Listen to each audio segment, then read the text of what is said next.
بسم اللہ الرحمن الرحیم۔ تیسری بات یہ سمجھیں کہ زکوٰۃ کا مصرف کون ہے، مستحق زکوٰۃ کون ہے، زکوٰۃ کس کو آپ نے ادا کرنی ہے۔ یہ جو مستحقین زکوٰۃ اور مصارف زکوٰۃ ہیں قرآن کریم میں 8 بیان کیے گئے ہیں۔ نمبر 1 فقیر، اس سے مراد وہ شخص ہے کہ جس کے پاس کچھ بھی نہ ہو۔ نمبر 2 مسکین، یہ وہ شخص ہے کہ جس کے پاس کچھ ہو لیکن ضرورت سے کم ہو۔ نمبر 3 عامل، عاملین، عامل سے مراد وہ شخص ہے کہ جس کو اسلامی حکومت نے زکوٰۃ وصول کرنے پر متعین اور مقرر کیا ہو۔ نمبر 4 مؤلفۃ القلوب، نو مسلم جن کی دلجوئی کی خاطر زکوٰۃ کا مال دیا جاتا ہو۔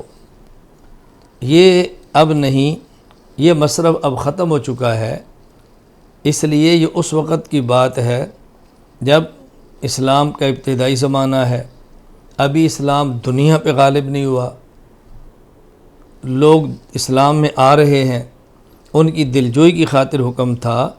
اب مؤلفۃ القلوب الحکم نہیں، یعنی کسی نو مسلم کو جو صاحب استطاعت ہو، صاحب حیثیت ہو، صاحب نصاب ہو، اس کی دلجوئی اور تالیف قلب کے لیے اب زکوٰۃ دینا چاہیں تو زکوٰۃ ادا نہیں کر سکتے۔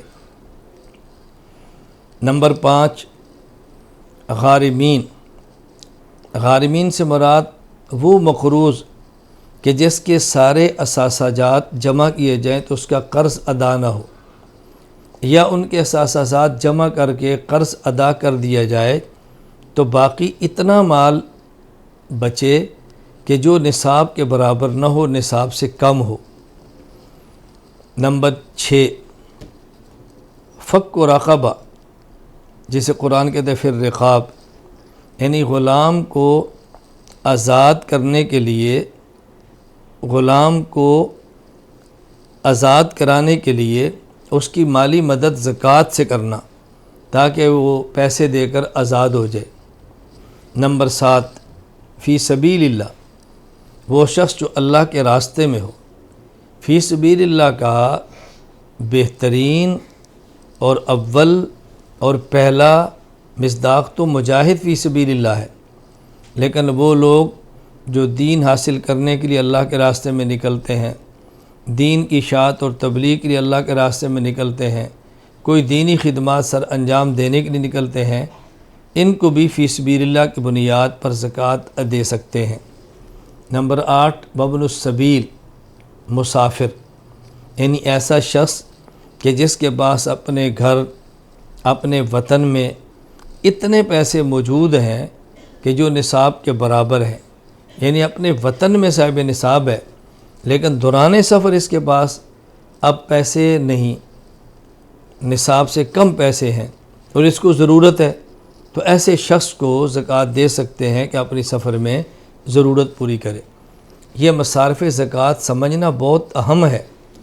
ہم بسا اوقات زکوٰۃ ایسے شخص کو دیتے ہیں جو زکوٰۃ کا مستحق نہیں ہوتا تو ہماری زکوٰۃ ادا نہیں ہوگی۔ مثلا کسی عورت کے پاس ایک انگوٹھی موجود ہے جو فروخت کی جائے تو 52.5 تولہ چاندی کے برابر اس کے پیسے بن جاتے ہیں، اس کو زکوٰۃ نہیں دے سکتے۔